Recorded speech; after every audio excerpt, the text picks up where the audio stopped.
Well, top of the morning, Southern Oregon. Welcome back to the Real Estate Show. We have a great interview for you today. We get to talk to John Dix of CPM Property Management, but he is the HOA Division Manager of CPM Property Management. And it's somebody I've talked to a lot, never gotten to do an interview with him before. So we're so excited because HOAs are a real mystery. And there's a lot of variety between the different companies, the different HOA associations. So super excited to have John Dix, the HOA Division Manager of CPM Property Management, coming into the studio here in just a little bit. In the meantime, let's take a quick look at our local statistics. We've got some volatility creeping back in. Let's do Jackson County. Year-to-date prices are up this week 13%. The average single-family residential home in Jackson County costing $535,219. Jackson County number of solds year over year this week are up 29%.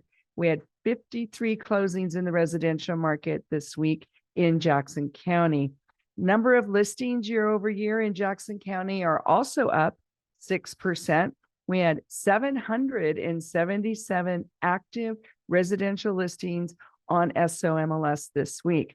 Now, Josephine County this week was a different story. The prices year over year in Josephine County were down 16%. The average single family home in Josephine County residential markets this week costing $385,207.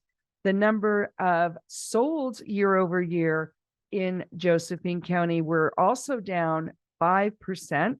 There were 17 closings on SOMLS in Josephine County this week. The number of listings year over year in Josephine County, however, did go up this week by 10%. There were 378 active listings in Josephine County residential on SOMLS this week. Klamath County prices were down this week year over year 12%. The average single family home in Klamath County costing $322,818. The number of solds year over year in Klamath County were also down this week 15%. There were 17 closings on SOMLS in the residential market in Klamath County this week. The number of listings were up, however, in Klamath County 19% this week.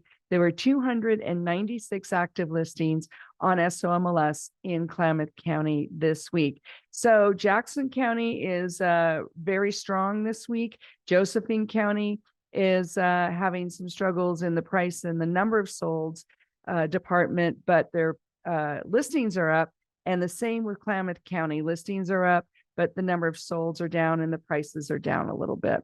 So we'll track that again next week. In the meantime, we want to get ready to welcome Mr. John Dix, the HOA Division Manager of CPM Property Management, into the studio. He's one of my favorite people. He's a wealth of knowledge. He's very nice.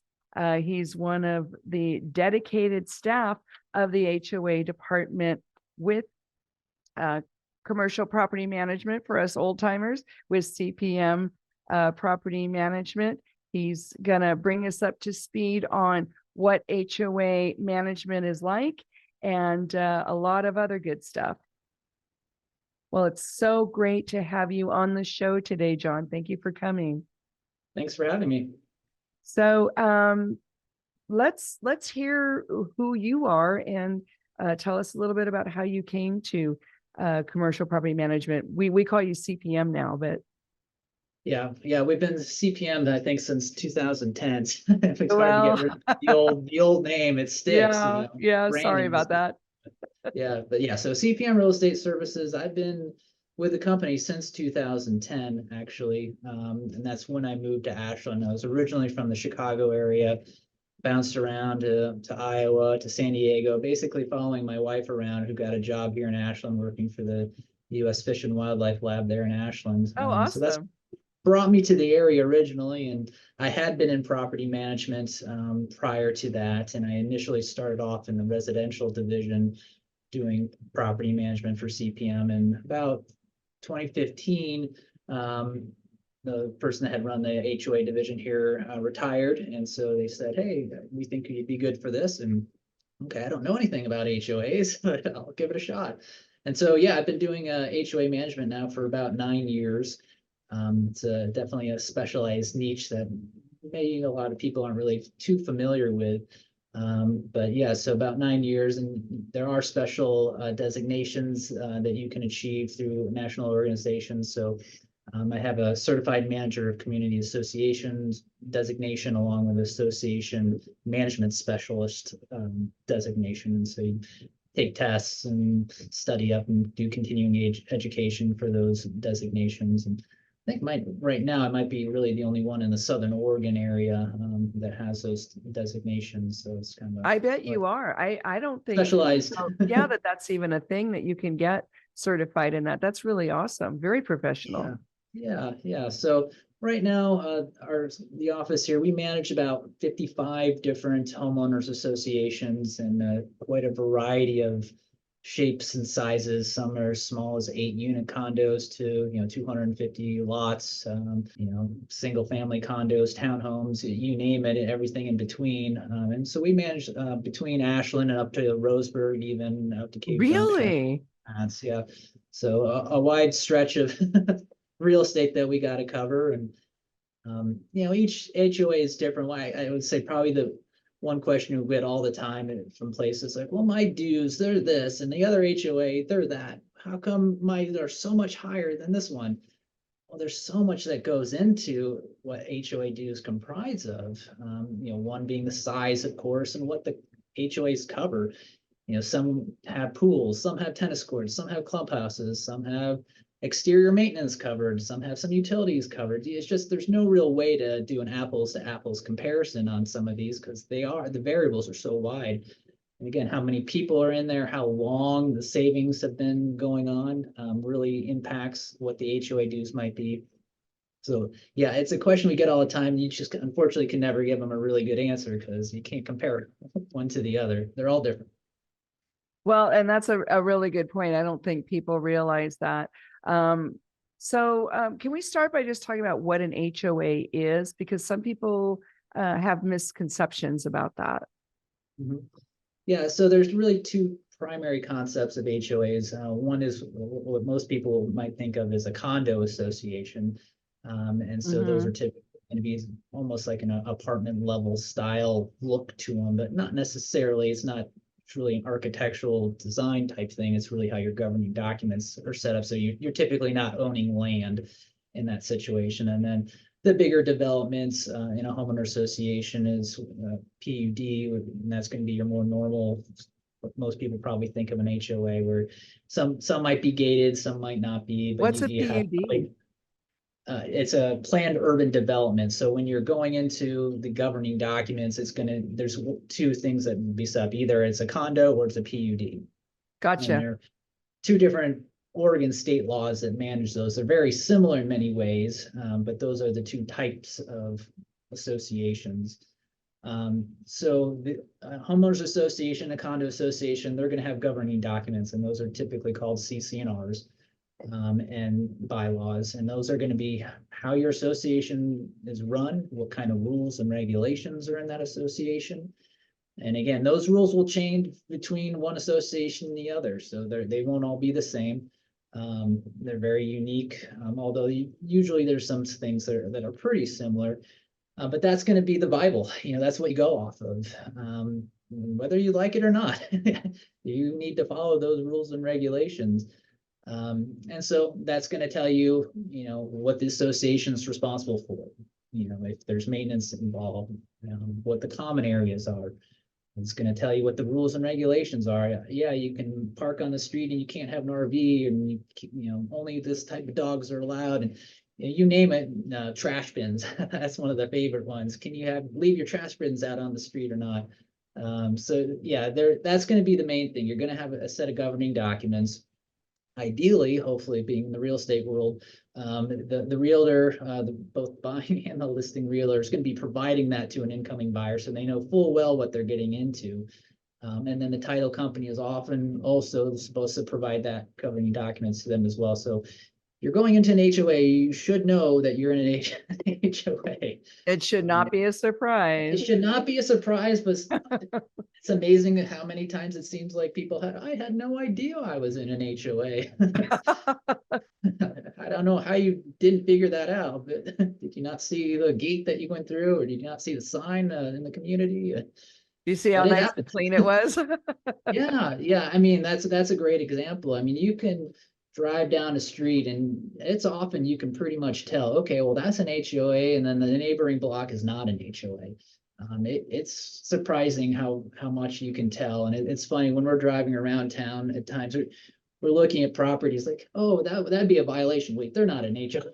That's not a violation. But they have a boat in their yard. They can't have that. Oh, no, it's just a regular rich single family home. They can do that.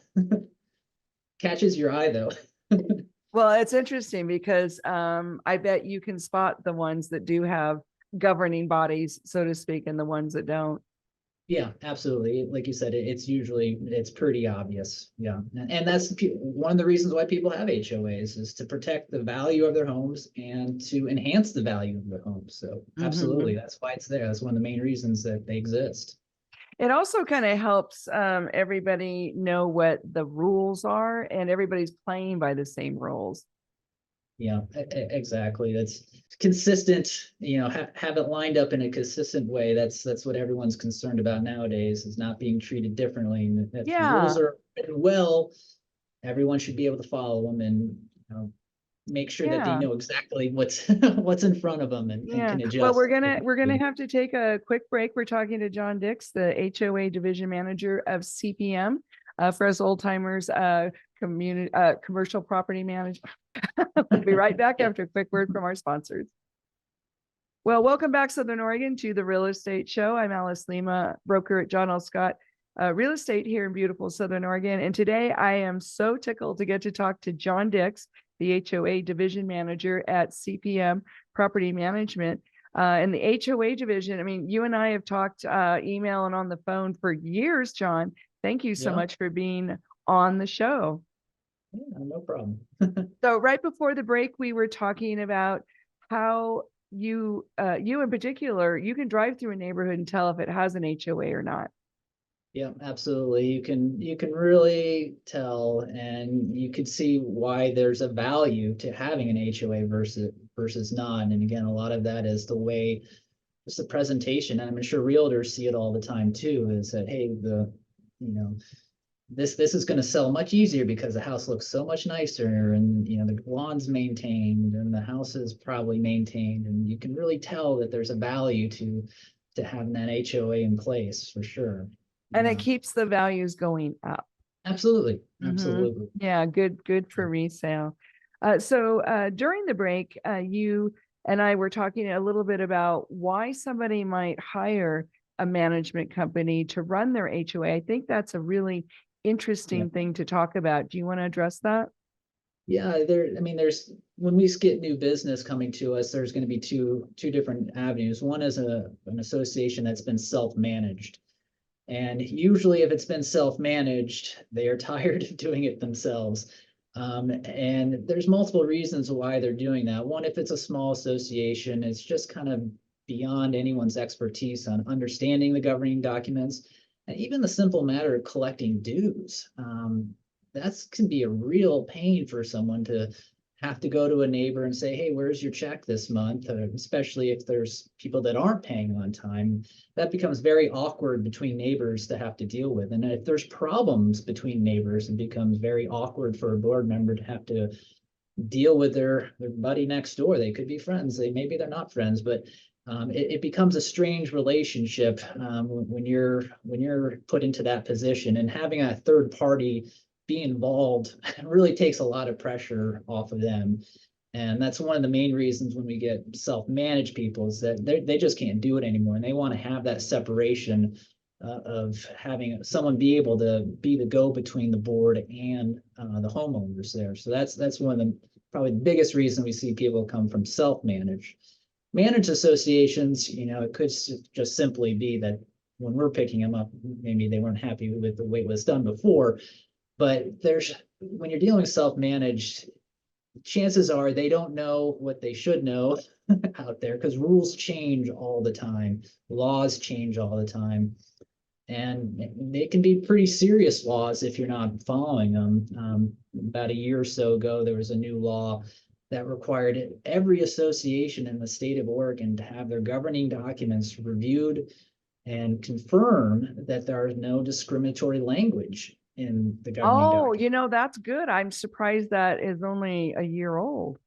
Yeah, yeah. And so it was, most modern documents had no issues with them, but there were some older ones that, especially dealing with Wow. maybe family, the way that families would be set up. If you weren't a 55 plus community, sometimes we saw a few HOAs that would have language saying, well, there can only be family members related living in the HOA. Well, no, you can't say that nowadays. That's not, How would you legal. say that nowadays?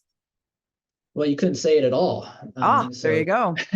right, it's simply not legal at this point. So yeah, the state, said that had to be reviewed and recorded with the county, that you actually did the Wow. review, and then if there was language in there, that would be amended out of there. So again, kind of a normal layperson, they probably never even hear about this rule being in effect, and that would be a potential extra liability for the association Oh, that could be huge. if they were still in there. And then the newest one this year, which is coming up at the end of this year, is the Corporate Transparency Act. And maybe folks that have their own businesses are aware of this, and it really wasn't designed, I think, with HOAs in mind, but basically it was a way that they're trying to stop money laundering. And of course, we don't think of HOAs as a source of money laundering, but what it is, it's basically making anyone that's got a corporation to file a report through a government website listing who basically who the managing interest of the HOA, and that falls to be the board of directors in an HOA. And so they have to basically provide their information, their birthday, photo ID has to be uploaded to a federal website, and the penalties are ridiculously strong. It's like $500 a day, starting January 1st, 2025, or 2 years in jail. Like for not For filing not a, uploading your documents? yes. And then once it goes into effect, and if there's a change in the board of directors, you have 30 days to update that filing with the federal website. And so Wow. again, that's a pretty scary So penalty that's for not, federal? That's a federal that's a rule? federal law. And what's Yeah, that so called? What was that the called? Corporate Transparency Act. Yeah. And so anyone that, I mean, even if you had your own little LLC or something, or and that would impact you percent.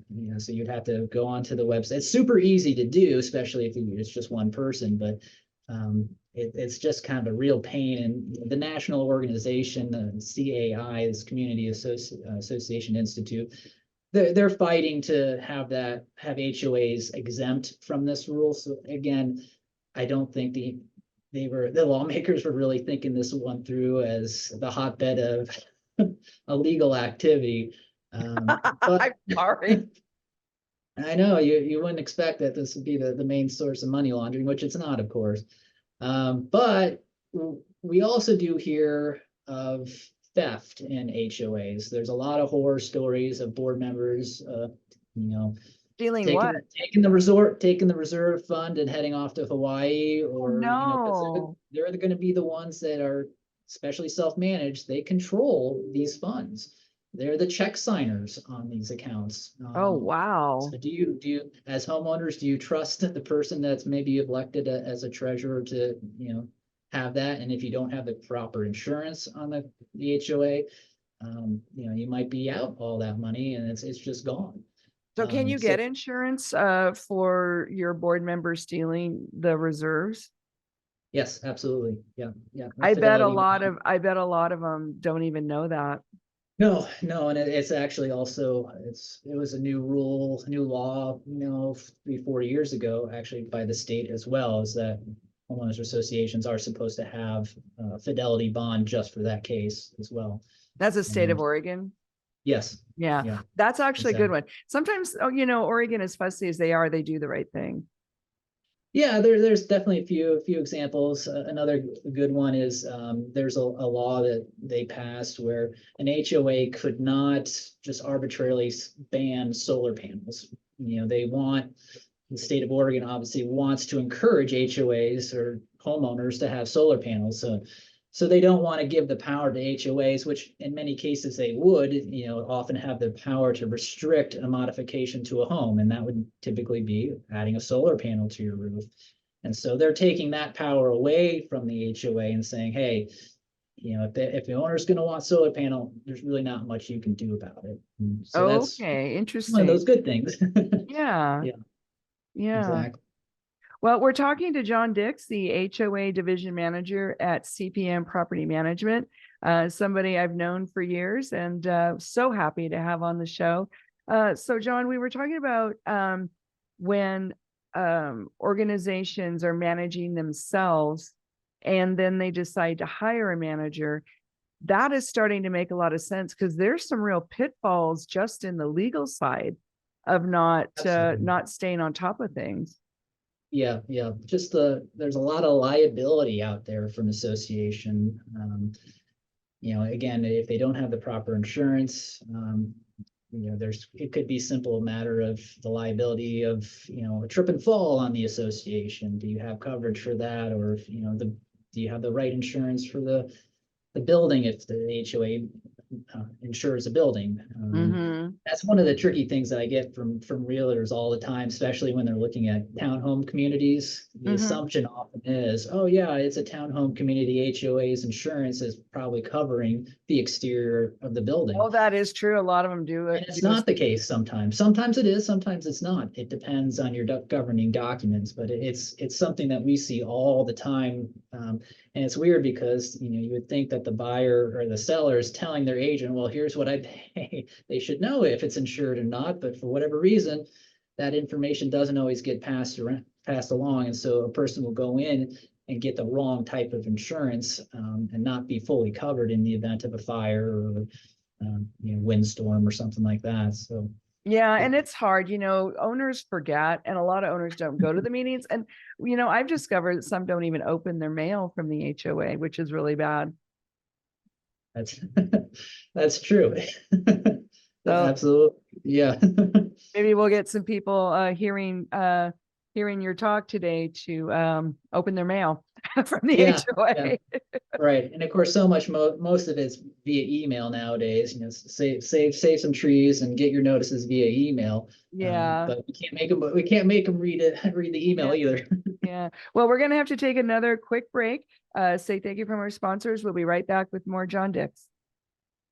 Well, welcome back to the Real Estate Show, folks. I'm talking to John Dix, HOA Division Manager of CPM. Just a quick reminder that we are going to have a repeat of this episode of John Dix, the HOA Division Manager of CPM, tomorrow, Sunday at 8 a.m. on our new radio home, the ACE 107.9 FM, 1300 AM. So, John, what a wealth of information you are. This is fabulous. Oh, thank you. In addition to insurance pitfalls of managing your own HOA, and realtors don't always know because they don't, I guess the realtors should be reading the governing documents themselves, huh? I would agree with that. Absolutely. Yeah. I mean, hopefully they're being able to advise their buyers as much as possible. And, you know, to But be even just honest, the listing agents should be reading them. yeah, both parties should be for sure. But really for the buyer side, there's definitely people out there that should not be living in an HOA. There's certain HOAs, let's just say there's places that, restrict where you can park. And let's say you can only park, in your garage, and it's a 2-car garage, and you've got a couple teenagers that are driving down. So now there's 4 vehicles. Well, where are those vehicles going to be? that's something that's really critical to know before you buy, because you move in, you've gone through the whole process, and I have seen this before, Oh, where there is nowhere to put that vehicle and be within the rules of the association, and you will start accruing fines for having too many vehicles. They should have never moved into that HOA. mm-hmm. So that is definitely, know if you were the right fit for that HOA, if the rules apply to you. A lot of places have rules against having RVs and boats, and that you can't store it on the property there. And so if you have all these fun toys, and you plan on having it there, you might not be able to, and you're going to have to pay to store it somewhere else. So knowing that is critical, and definitely a buyer's agent, knowing who their buyer is and what they're looking for, that should be a conversation that they're having for sure. Yeah, yeah. And when agents do give you those CC&Rs, please read them. Yes, Yeah. all of it. Yeah. So what's the difference between CC&R? I get this question all the time. CC&Rs and the HOA rules and regulations. Is there a difference? Yes and no. So CC&Rs are rules, but sometimes an HOA might develop some more specific rules, and you'll see more details like with a pool. So there might not be anything that in the CC&Rs that say what the pool rules are. So there'll be a separate document that will specify exactly what the pool hours are, who can use it, what time, everything that goes around maybe a clubhouse use. So yeah, there could be a separate document that kind of just, or parking rules is a common one, and anything dealing with a common area. So usually it could be in a resolution from the board that just kind of codifies a little bit more clearly something very basic in the CC&Rs. So yeah, they can be two different type of documents for sure. Yeah, because I find that to be very common, and people ask me, what's the difference? Why two different sets of rules? Well, they're not actually different. They're enhancing is kind of what you're Exactly. Yeah. Exactly. So let's talk a little bit about the HOA associations that have their own, they have a management company, but they want to switch to CPM. Let's talk a little bit about what CPM has to offer, because I think you guys just have a great package for HOAs. Yeah, well, I feel like we're one of the rare ones that has a division specialized just in HOA management. So there might be other management companies that will do everything, but don't really specialize one person to HOA. And so I have an assistant, and we have accounting staff that just does HOA, and that's all we focus on. And so again, when we talked a little bit about the laws and how those changes, and just being aware of all that, trying to do both of maybe residential property management, because those change all the time. Oh, they do, yeah. And so having a little bit of division there, I think, really helps. We attend the board meetings, so we're really helping. Do you really? Oh yeah, oh, that's wonderful. So a lot of night meetings, a lot of weekend meetings, so that we really help guide the HOA. Yeah, well, that's why I don't work much Fridays, but make up for it. But it's something that it's very helpful to have, a sounding board for a board, to be able to, hey, are we going in the right direction here? Does this make sense? So it's something that, is part of our standard service. Unless we're just doing financial management, we do that for some associations as well. And each association can basically design a management agreement that works for them. We have some associations that want us to actually come out on site and do site visits and look at the CC&R violations and send out the letters. Some aren't concerned with that at all, and hey, just collect the dues, pay our vendors, make sure that's okay. Others have more need for maintenance type help. We need work on painting. Who's the vendors? We need to seal coat the road. Help us get that. So again, a management agreement can really be contingent on what the HOA wants us to do, and so we can design packages that fits that HOA needs and budget as much as we can. Wow, that is so interesting. So you have a dedicated staff that focuses only on HOA. Correct. Yeah. And it's not just management, but you have support staff and accounting staff. Exactly, exactly. Yeah. So if I That's a decide to lot take of a attention. vacation, I have someone to back me up. That's hilarious. So, do the people who are doing HOA management, is that something you have to be licensed for, like you do in a residential property management? How does that No, all you don't work? actually. Yeah, there is no actual Oregon state law that says that you have to have any sort of license. So it's really by choice. I mean, I have a broker's license, which I got when I first got into property management, which I just have kept up. And again, I mentioned earlier is that there are national courses that you can take to get designations, but there's nothing at the state level that requires you to have any type of designation to do HOA property management. So Mm-hmm. Mm-hmm. anyone can really do it if they're wanting to, but finding the right person and the right knowledge base is key. So we've seen a few fly by night places come and go, Oh, and I bet. Yeah. they don't last too long. No, it's a big bite to chew on. I'm curious about the on-site meetings, board meetings that you attend. I'm so thrilled to hear that you actually go to them. What kinds of topics get discussed on these board meetings? Well, I mean, it could be anything. This is the association's business. Typically, if it's going to be an annual meeting, the main thing, of course, is they're just electing their board of directors for the next coming year. But I mean, it could be any of the issues that are facing the HOA, whether it's upcoming maintenance, violation issues. I mean, you name the issues that are out there that they probably have to deal with, but they are the governing entity of the association.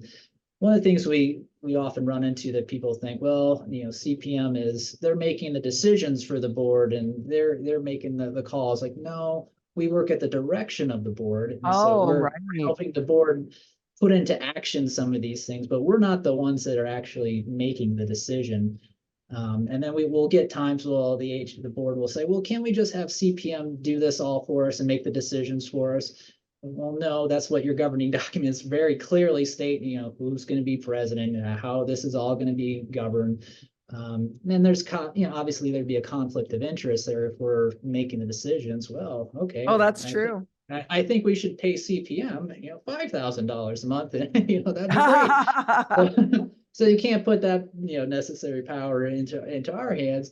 But we definitely work at the direction and discretion of the board, and we follow what we're trying to do. And of course, we're guiding them on making some decisions and making sure they're staying within the laws or staying within their governing documents. Because sometimes we certainly see them going outside of what they should be doing and want to So how do you zero bring the that up in. with the board when you see them doing something they're not supposed to, or it's a new law and they just didn't know? But like, how do you talk to them about that? Yeah, I mean, if it's a new law situations, we're often just kind of e-blasting that out to the owners. There's a lot of courses that some of the attorney firms that specialize in HOAs will let us know about. We'll also invite board members to attend that as well to get educated further. Oh, that's Um, cool. so, just having a good ability to have a frank and open conversation with any of our boards is key. And I feel like we have that with, all the HOAs that we deal with. They know that they're not experts in it, and they understand where we're coming from. So it tends to work pretty easily, and it's not a problem to have that conversation. Mm-hmm. Do you have to give notices to the HOA, or do you just, oh, you do sometimes? For the meetings, Yeah. is that what you're talking about? Yeah. Yeah. There's their governing documents require certain, for board meetings and for annual meetings. And so, yeah, we often are doing the ones that are sending the notices and doing the Gotcha. proxy forms. Yep. Okay. Well, sorry to cut you off. We'll be right back after a quick word from our sponsors. Well, hey, Southern Oregon, welcome back to the Real Estate Show. We're talking to John Dix, HOA Division Manager at CPM Property Management. Just learning tons and tons of information, John. Thank you so much. Yeah, thank you. So right before the break, we were talking about the HOA board members and how sometimes they break the rules, accidentally, usually. And then you have to bring it to their attention and help them adjust, especially if it's new laws. absolutely. Yes. So, what are some of the more weird situations? You got any stories you can share? Sure. This one kind of comes to mind. Very nice homeowners association with very specific yard standards. We had noticed that this yard was having, literally, it was just one giant blackberry bramble growing in a fenced little enclosure, growing in kind of their front yard. Well, this is very strange, and blackberry is a weed, of course, and of course, Oh, all the local all the cities here consider that a noxious weed, and it has to be removed. So we sent kind of the standard letter to this person with a picture. Hey, you need to remove this weed, this blackberry vine. And we get a response back from this individual saying, well, my deceased husband planted this, and I consider this blackberry vine as a therapy mental health vine plant. oh, Well, I hadn't heard that. that is new. I mean, certainly have all heard about, service animals and therapy pets and, how that works, but we had never heard it as a therapy plant before. Of Wow. course, that was not going to fly. There is no such thing as a therapy plant. And she had to cut it down, much to her chagrin. Oh, But again, it's how people can sometimes justify the rules to fit whatever their circumstances mhm. may be. But I mean, it was a pretty ugly blackberry, so I'm not sure what kind of Oh, therapy it was really providing, but it didn't even look like it had blackberries on it at the time, so it wouldn't even taste good at this point. So that, oh yeah, my gosh. we get stuff like that all the time, and you always get the come political season, we get all the signs, all the political signs, go up, of So is that course. And something that gets regulated in some HOAs? it is, yeah. So a lot of HOAs will have specific rules saying you may or may not have signs. Typically, a lot of them will say you can't, except for sale signs or except for rent signs. And so, of course, we get a lot of the calls during this time of year, during election cycles, and when signs are suddenly crop up in an HOA. And a lot of times they're not allowed, and we'll get well, it's my free speech It's amendment to be my able right. to, it's my right, darn it, I want to be able to, show who I want to vote for.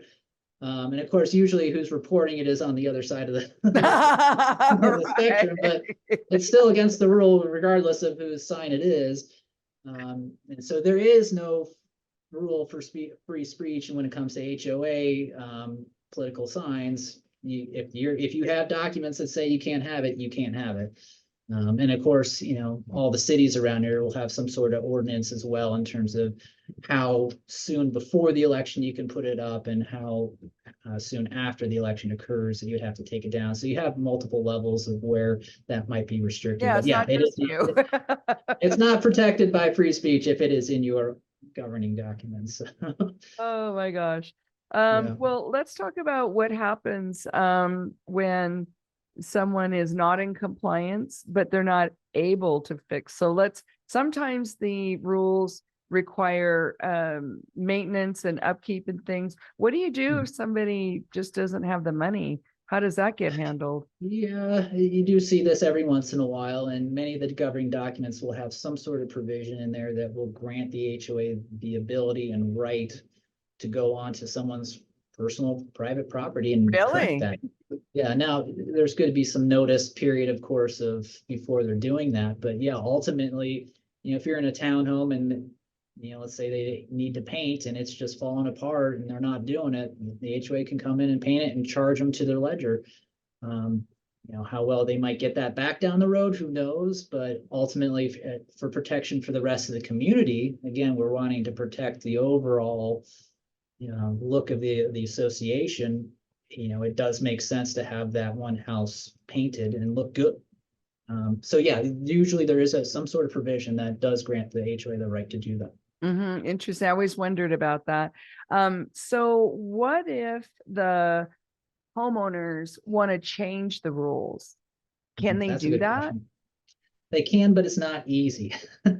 And we get this a lot nowadays where we're seeing that people want to have some sort of rental restriction put into their place. So they're So that people cannot rent their places or right. So yeah, they're seeing Airbnb or- maybe too many rentals come into the neighborhood. And so they're getting concerned that, the mix of the community is changing. And, there's the thought that, renters aren't maintaining the property as much or not following the rules as much. And so we often see a push to have a rental amendment put into the governing documents. And basically, Interesting. yeah, it's pretty common and it's not easy to pass. And so basically, to amend the governing documents, you need 75% of the owners to vote yes to that change. And if you don't vote, that's considered a no. So just getting Oh. 75% of people to actually do anything is a challenge, and to get them to actually vote yes on something like that. Of Yeah. course, obviously, you probably have a bunch of people that already have rentals in that HOA, so you're probably behind the 8 ball a little bit anyway, trying to get that magic number. And of course, when you're talking with very large associations, that can become even more of a difficulty. And you really, unless the board is out there, knocking on doors and really pushing for this change, it probably is not going to pass. Even if it's something that almost everyone can agree on. Again, it's amazing how many times I've seen it fail. And it's not cheap to do either, because you're going to have an attorney draft up the Oh, amendment. really? Yeah, I mean, you can't just kind of ad hoc decide what the rules are going to be. You got to make sure the language is following a certain way, because it's going to have to get recorded at the county. And so they want to see it written in a certain way as well. And so the attorney might spend all this money drafting this nice resolution. We do all the mailing out to everyone. Here's the vote, comes back and you're short. And so you spent all this money and it didn't pass. It happens. It happens a lot. So yeah, we get that question all the time, depending on what it is. But we often see people, I want to change this. I don't like this rule. Like, okay, well, good luck. It's not the easiest thing to So do. what kind of rules have gotten changed? Do you have any recollection, any stories of some rules that may have been changed? Yeah, I mean, definitely we have had a few rental ones pass. We've had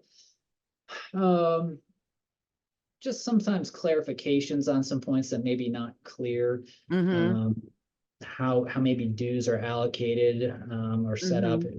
Sometimes we've had ones where, and I hate to see governing documents that have that their dues increase is tied to the CPI, which is terrible. Really? Unless you have a certain vote of the homeowners. And so that really locks an HOA into a tough spot, especially when interest rates are really low.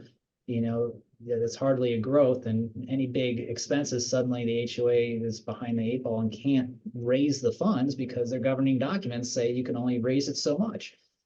Yeah, So that's that's a tough one. Mhm. That's a tough one to get around at times. Yeah. Well, we only have a couple of minutes left because I still have a page full of questions. We're definitely going to have you back. But just very quickly, in about a minute or less, what about Airbnb?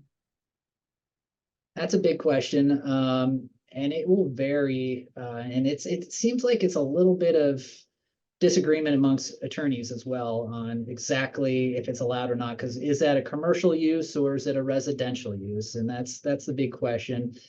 That is a good rule that a lot of people have clarified in the past, is stating fact that unless it's at least a 30-day lease agreement, it's not allowed. So depending if it's Medford or Ashland, they have specific rules saying that it has to be approved. You have to have a business license in order to have one of those. And so a lot of times HOAs will construe, well, if you need to have a business license, it is a business and it's not a residential use. It's more like a hotel. So it's not 100% clear yet, I would say, of the governing documents and if this is truly going to be allowed or if it's even truly a commercial versus a residential use. So yeah, that's a tricky one for sure. You'd almost have, that's where you say talk to the attorney. Yeah. Well, and it's been ongoing for so many years. Yeah. I just wondered how that was getting resolved with HOAs. Yeah, for sure. Yeah, having a rule about it, that's the best. Really clarify the minimum lease term, at least a month. Most rentals here are at least month to month. So that would be the key for sure. And just to- that's the magic number. If it's over 30 Yeah. days, you're not an Airbnb. Right, yeah, exactly. And you'd have probably a written lease in place, not just a general Yeah. weekend contract. Well, John Dix, HOA Division Manager, CPM Property Management, just a delight. Thank you so much for coming on. No problem. Thank you for having me. We'll hope to have you back again. Well, that's all Sounds we good. have, folks, for this week. We'll see you next time. Have a beautiful Southern Oregon weekend. Bye now.